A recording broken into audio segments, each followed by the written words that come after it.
Direct second year engineering. तर direct second year engineering ज्या विद्यार्थ्यांनी कॅपराऊंड 3चा फॉर्म भरलेला असेल तर त्या विद्यार्थ्यांचे अलॉटमेंट आज उपलब्ध होणार आहे. तर अलॉटमेंट किती वाजता विद्यार्थ्यांना माहिती पडणार आहे, त्याचबरोबर अलॉटमेंट लागल्यानंतर कशाप्रकारे चेक करायचं या संदर्भात संपूर्ण अपडेट तुम्हाला या व्हिडिओमध्ये आपण सांगणार आहे. तर बघू शकता साईटवर आल्यानंतर तुम्हाला अलॉटमेंट चेक करण्यासाठी इथे 3 डॉट दिलेले आहे, इथे तुम्हाला क्लिक करावं लागेल. क्लिक केल्यानंतर अशा प्रकारे तुमच्यासमोर संपूर्ण ऑप्शन उपलब्ध होऊन जाणार. यामध्ये तुम्हाला प्रोव्हिजनल अलॉटमेंट असं एक ऑप्शन देण्यात येणार, त्यावरती तुम्हाला क्लिक करावं लागेल. क्लिक केल्यानंतर बघू शकता इथे तुम्हाला इन्स्टिट्यूट वाईज अलॉटमेंट लिस्ट एक डाउनलोड करण्यासाठी ऑप्शन उपलब्ध करून देण्यात येणार आहे. तिथे तुम्हाला क्लिक करावं लागेल.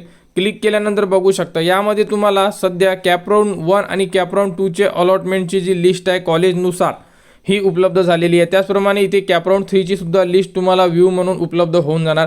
तर तिथे तुम्ही क्लिक करून इन्स्टिट्यूट वाईज चेक करू शकता की तुमचा नंबर कोणत्या कॉलेजला लागलेला आहे. आणि जर तुम्हाला या प्रकारे चेक करता आलं नाही समजा, कारण भरपूर असे विद्यार्थी आहे की जे जास्त कॉलेजेस ॲड करतात, तर त्या विद्यार्थ्यांना लॉग इन करून आपल्या लॉग इनमध्ये अलॉटमेंट लेटर उपलब्ध झालेलं आहे का या प्रकारे सुद्धा तुम्ही चेक करू शकता. जर तुमच्या लॉग इनमध्ये अलॉटमेंट लेटर उपलब्ध झालं तर तुम्ही समजू शकता की तुमचा नंबर लागलेला आहे. आणि एक गोष्ट लक्षात ठेवा, निकाल लागल्याबरोबर जर अलॉटमेंट लेटर दिसलं नाही तर थोडा वेट करा, कारण की साईडवर अपलोड व्हायला थोडा वेळ लागू शकतो.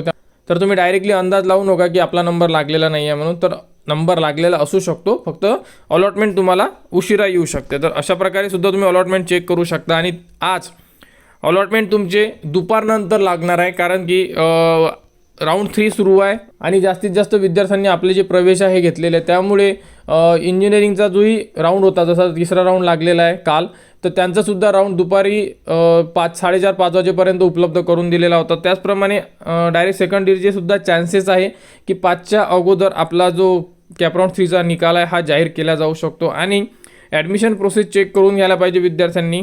तर 26, 27 आणि 28 या 3 दिवसामध्ये विद्यार्थ्यांना कॉलेजला जाऊन प्रवेश घ्यायचा आहे.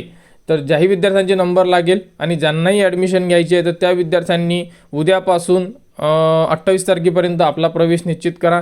आणि त्यानंतर एक राऊंड परत आहे, जो आहे कॅपराऊंड 4 नंबरचा. तर कॅपराऊंड 4 आपल्याला 30 ते 1 या दरम्यान फिल करायचं आहे. म्हणजे 30 तारखेपासून तुम्ही कॅपराऊंड 4चे फॉर्म भरू शकता. तर अशा प्रकारे ही अपडेट होती.